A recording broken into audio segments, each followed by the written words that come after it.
Hey everybody, I'm John Finn, and this is another unboxing and review, and this time it is the Masters of the WWE Universe Ultimate Warrior, and this is one of the latest waves that's come out.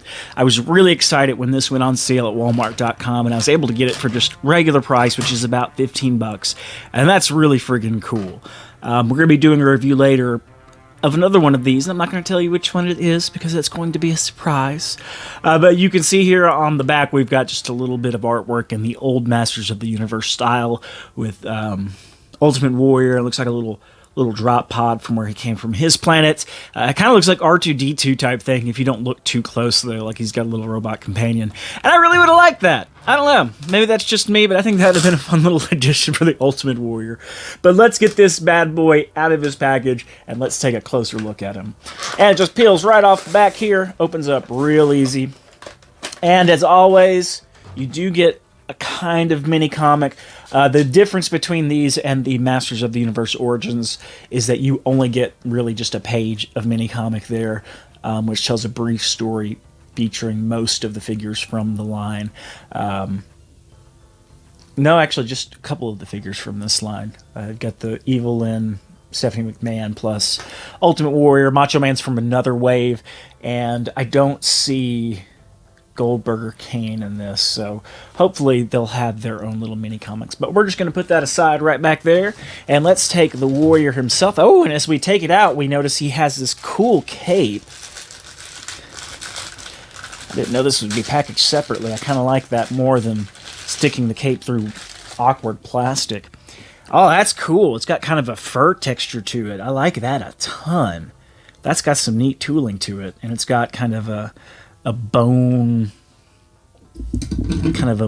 theme there around the neck piece. We're going to put that down. Let's see if we can get this guy out. We're going to toss him outside this carnage here. Okay, and he is tied in with the rubber band, so I'm going to pause it real quick to get him off of that. Pause it. Pause it. All right, we got that rubber band undone, and he is just going to slide right out of there pretty easily. Hate those rubber bands, though. Come on, Mattel. Do better than that. As we look at him, we can see he has the same articulation as the Masters of the Universe Origins and other WWE Masters of the WWE Universe figures. His left elbow here is really stiff, though. It's not wanting to bend very well. There we go. Wrists, shoulders, elbows, head, of course. You can twist him at the waist. He's got hips that can go forward, back. Twisty boot, and he's got a little bit of a rocking feature on his ankle here, but because of the accoutrement of the tassels that he's so popular for, they don't really have a wide range of motion.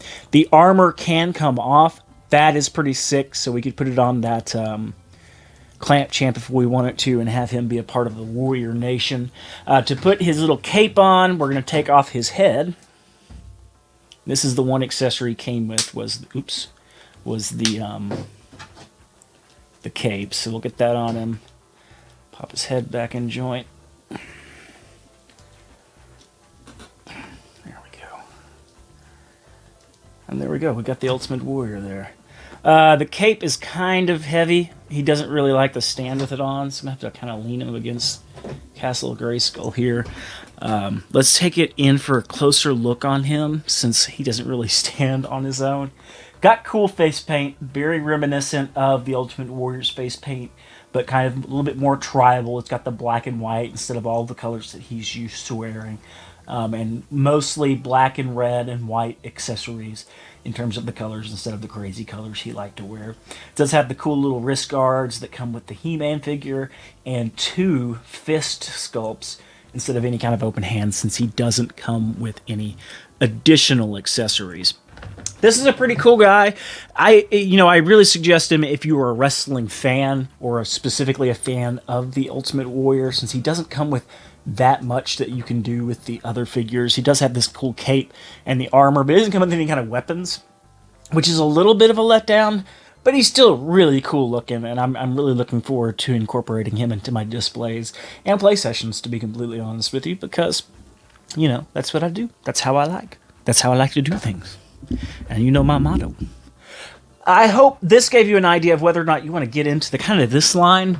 because it is different. It's very different for what Masters of the Universe fans or WWE fans are used to. If you're outside of either of these fandoms, this probably won't appeal to you. But I think it's a really cool, curious piece of pop culture, and I'm really glad I got him. And if you can get him for $15 and you're a fan of either WWE or Masters of the Universe Origins, then I think that in that case he would be kind of a no-brainer, kind of pigeon-toed there. But yeah, so Masters of the WWE Universe, Ultimate Warrior, I give him my full endorsement for what he is. He's pretty cool. He's presented well, and he's built really well. I hope you enjoyed this. I hope this gave you an idea of whether or not this is something you want to add to your collection or a collection you want to start.